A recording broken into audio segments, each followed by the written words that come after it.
Welcome everyone. In this video, we are going to be diving into the brand new season of Pokemon Go Battle League. It is here. They have announced it, and we are just going to do an initial reaction for this video. We've got quite a bit to go over, and I will be doing another video on an actual breakdown, but this is just an initial reaction. And you guys will get to hear my thoughts on what has been announced here for this new season. So let's dive right into it. We've got the Adventures Abound season update here. It's going to be starting this coming Friday, September 1st, at the normal time that leagues typically reset. And we will briefly go through the schedule. Nothing too groundbreaking here.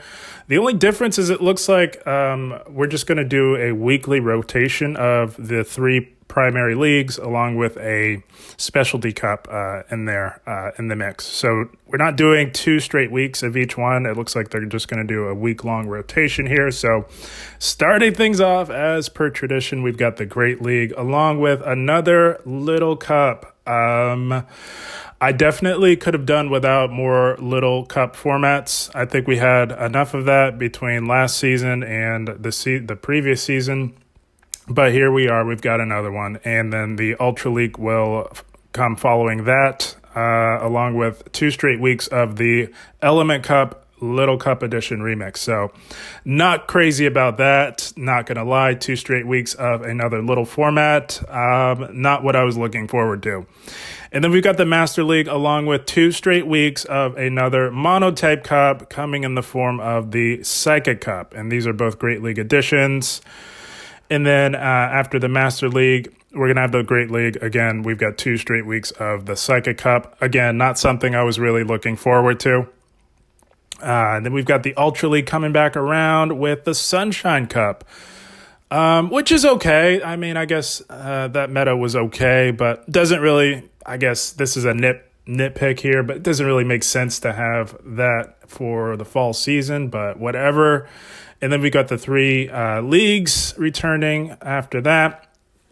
Going to have the Great League around again with another week of the Sunshine Cup. I just got to say, this is really lazy. I'm not going to lie. Giving us 2 straight weeks of these specialty cups that are not very fun to compete in, I'm not going to lie. This is very lazy. But I digress. And then we've got the Ultra League with the Halloween Cup, which I really do enjoy. 2 weeks of the Halloween Cup. And then the Master League there. And then we've got the Great League with 2 straight weeks of the Electric Cup, which again, not one of my favorite metas. I'm not too pleased with this schedule, not going to lie. And then we've got another really dumb Catch Cup that they keep bombarding us with, and then the 3 weeks. So initial thoughts on this schedule, I don't like it. It's very lazy. These cups are not the greatest. Sunshine Cup was okay, but we don't need 2 straight weeks. Not pleased with that schedule at all. Not going to lie. So not off to a great start with that very lazy schedule. And then we've got only one Go Battle event, it seems, here. It's going to be Saturday, October 7th, and running to Sunday, October 8th. So it's going to be a weekend, Go Battle weekend, and that seems to be the only event here that we will have for Go Battle. They usually do 2. I do like having 2 within the schedule, but again, very lazy, just tacking 1 weekend onto there. Very lazy by Niantic, not going to lie. And to make it even worse, it's going to be for Master Premier. But it says the single type cup. I didn't see that on the schedule, so I think that might be a typo. It's got to be, let me see here, October 7th. Yeah, that's got to be the 3 leagues. So yeah, I think they made a mistake there, but it doesn't matter. I think it'll be the 3 leagues. And then we're going to breeze through these rewards. They're pretty cool. Bisharp will be in there. Carbink, that's pretty cool. Jangmo-O, pretty, and Gumi and Gibble are pretty standard. Pretty standard rewards. I do like that they are giving us Carbink. That's pretty cool. So yeah, the rewards are whatever, I guess. And then we've got the time to research for the Go Battle. That's pretty cool. And then so we already went over the schedule. These are not new cups. We all know what's up with these cups. We've had them before. And we've get 2 straight weeks of them every rotation. Woohoo. Oh my goodness, guys. I'm going to try and not be so cynical here, but all right, let's get to these new attacks. There are a lot of them, so I'm going to just give my initial reactions and then do more of a detailed breakdown in a different video. This is me reacting here. So we've got 3 new attacks that was leaked yesterday, so we all had an idea that these were coming. I was hoping for more than just these 3. Trailblaze is really cool.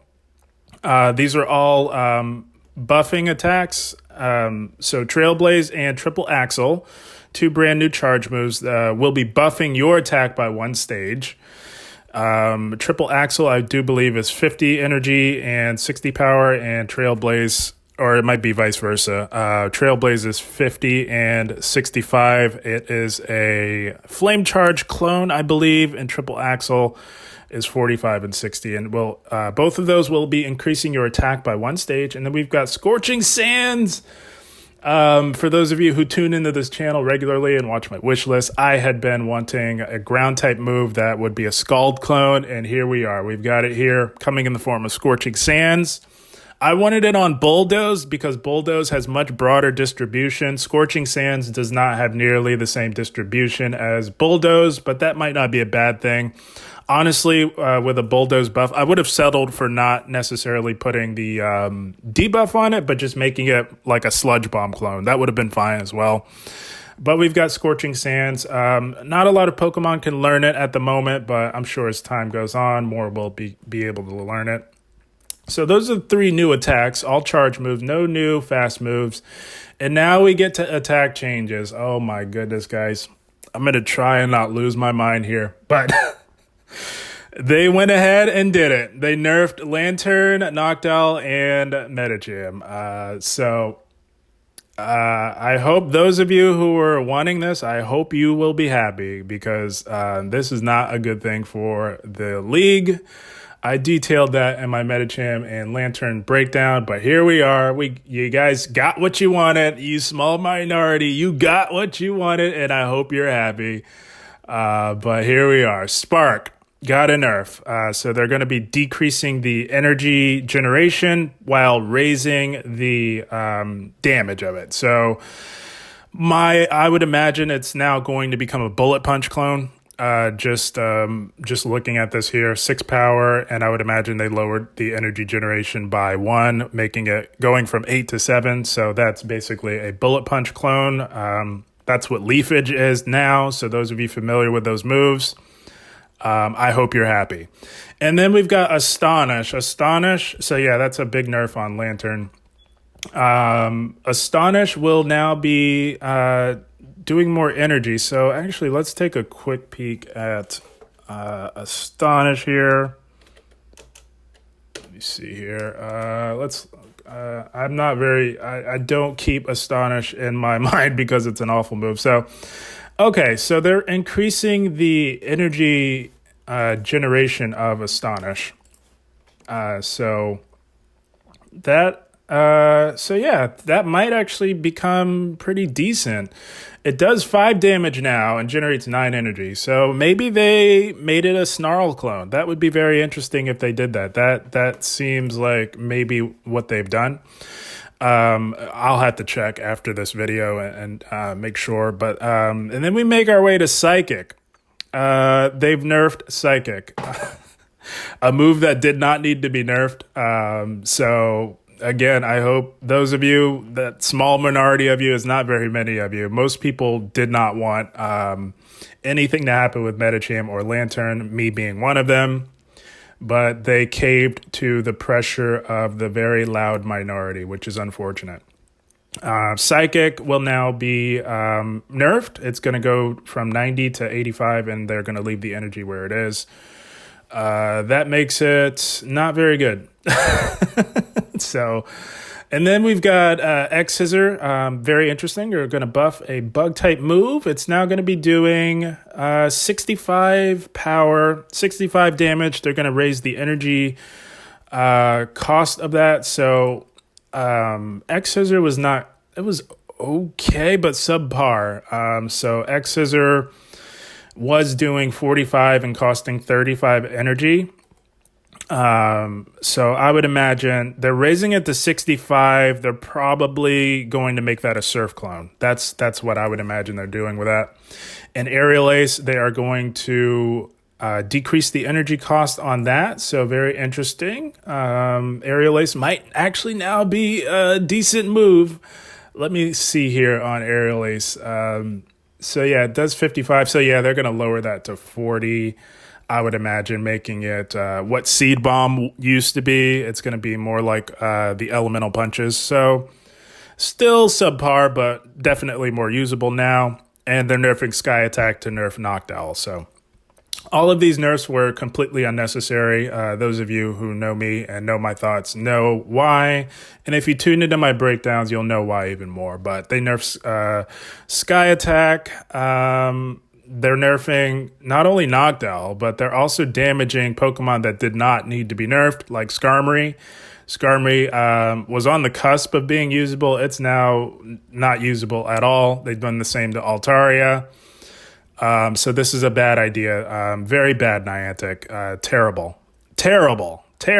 Well, the Sky Attack did not need to be nerfed, and they went ahead and did that. So there you are. And then Dig, they're buffing the ground type, so that's pretty cool.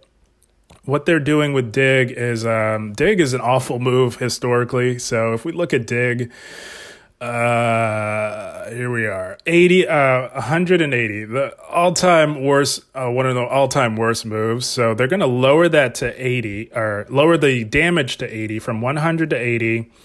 And they're going to decrease the energy cost. So I would imagine making that perhaps either a drill run. They can't make it a drill run clone. They could, because for a long time, Crunch and Foul Plays were carbon copies of each other. So they could go that route and make it a drill run clone just because of the distribution on it. It's a lot broader than drill run. Or they could just make it a sludge bomb clone. So either one of those are cool. And they're going to nerf Earthquake to perhaps hit Swampert a little bit, hit G-Fisk.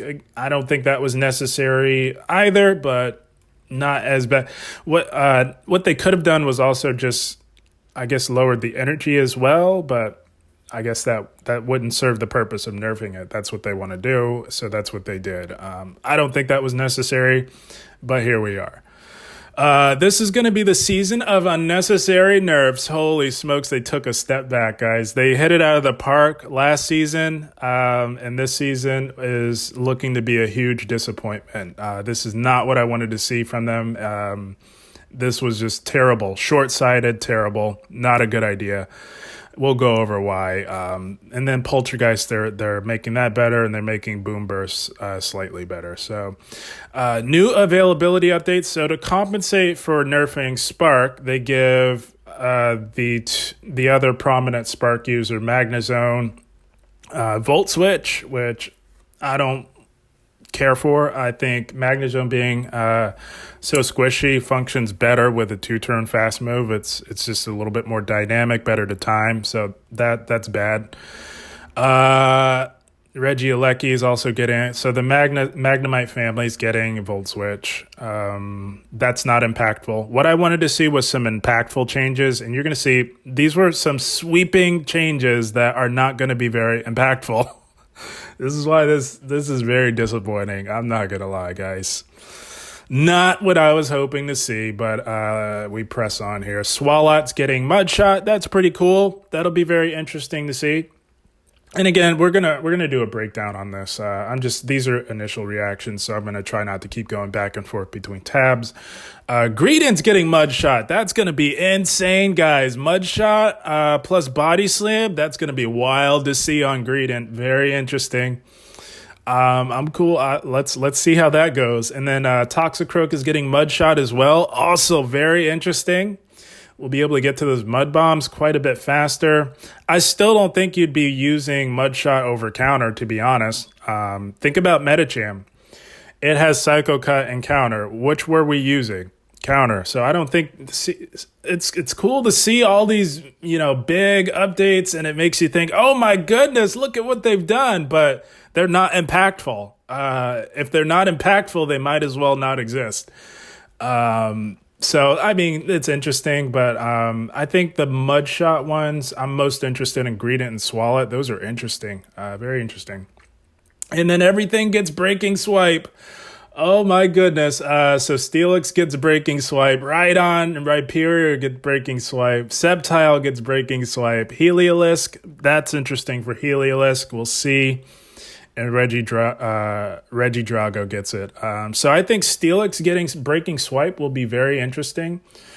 What it needed was a slightly... No, I'm not going to say better fast move, but more variety for a better fast move, let's just say. Because it has Dragon Tail, which is what it uses. That kind of holds it back up against opposing steel types. So another fast move to add more variety would have been nice on Steelix. But Breaking Swipe will be very interesting. It already has Psychic Fangs, which serves the same purpose as Breaking Swipe. So again... sweeping changes that don't really impact the game. So again, yeah, very disappointing, Niantic. You did terrible this season. You did very well last season, but this season is very disappointing. You did a very, very bad job with this season, but here we are. A lot of Pokemon that don't matter in the meta are getting Blaze Kick. Blaze Kick would be interesting on Incineroar. Lucario doesn't need Blaze Kick. Riolu, that's not impactful whatsoever. Hitmonlee, again, the stats are just not there for that Pokemon, so it'll never be used. And the same goes for Mindshao. So again, more big sweeping updates that are not going to impact the game. Not my idea of progressing the game forward, let's just say. And then we've got some Pokemon getting Razor Shell. Very interesting. Golisopod's getting Razor Shell. It already has Liquidation. We'll see how that goes. Very interesting. Again, something not really necessary. Krabby getting it as well. That Pokemon has a Krabby and Kingler. That's not impactful. Kingler, not impactful. It already has Crab Hammer, and it doesn't get used with a move that good. So Razor Shell's not affecting anything. Crawdont's getting Razor Shell. Again, another Pokemon that has Crab Hammer. That's not going to affect anything. Cloyster getting Razor Shell is interesting. It got Liquidation, I do believe. So we'll see on these. And Barbaracle is getting Razor Shell. That might help it out a little bit. And then we've got some new Pokemon getting Magical Leaf. Again, not impactful. Not impactful, guys. We want impactful changes that improve the game and progress the game. These are just like shock value, guys. They made this announcement. You're going to see some big changes. You're going to see these big changes, but what they didn't say is they're not going to affect the game whatsoever. So this is like shock value to make you think initially, oh, we're doing something great for the game, but they're not. Bayleaf getting Magic Leaf, Meganium getting Magic Leaf does nothing. Vine Whip is still going to be the superior move to use. Mr. Mime getting Magical Leaf does nothing because that Pokemon is about as squishy as it gets and still will not be used. Same goes for Roserade. Poison Jab, Bullet Seed are still the way to go on that. Miss McGee is getting Magical Leaf. That's not going to change anything. What that needed was my proposed buffed Draining Kiss. That's what it needed. It already has Hex. Hex is already a better move than Magical Leaf. So nothing's going to change there. And then we've got Decidueye getting it. That's pretty cool. It definitely needed some help in the fast move department. They gave it Leafage, and they didn't bother making Leafage any better. They just tacked Magical Leaf onto it. So that will be the now preferred move to use on Decidueye. That's actually an improvement for that Pokemon. Gardevoir getting Magical Leaf. It'll be interesting. I think you're still just going to want to use Charm with Stab. Lilligant getting it. So yeah, none of these are impactful. So we've got Trailblaze here. Tauros getting Trailblaze. That'll be interesting. I know I promised to not do this, but I just want to have a quick peek at Tauros' stat product.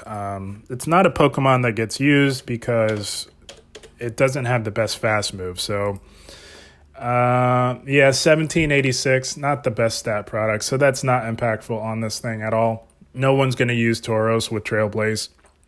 Pseudo-Wudo learning Trailblaze is very interesting. It now gets some nice water coverage, so that is good. Ampharos getting Trailblaze, not impactful. It already is an electric type that can hit water types, so perhaps for the ground type coverage, that'll be very interesting to see on that. It can hit Swampert, so yeah, that'll be nice to use on Ampharos. Scizor getting Trailblaze, not impactful. Cleavor, Teddiursa, and Ursaring. Ursaring getting it is very interesting. Not particularly necessary, but very interesting. Oh my goodness. Lycanroc, Fomantis, and Lurantis. Lurantis getting Trailblaze is very interesting. I think you're just still going to want to use Leaf Blade. That is a far superior move. I don't care about the buff. That doesn't matter. If you're able to get off Leaf Blades at a faster rate, buffing your attack doesn't really matter. So again, not very impactful. Skuntank getting it, very interesting. That'll help with the ground types. So yeah, some Pokemon getting Trailblaze is very interesting. Same goes for Berserker, very interesting.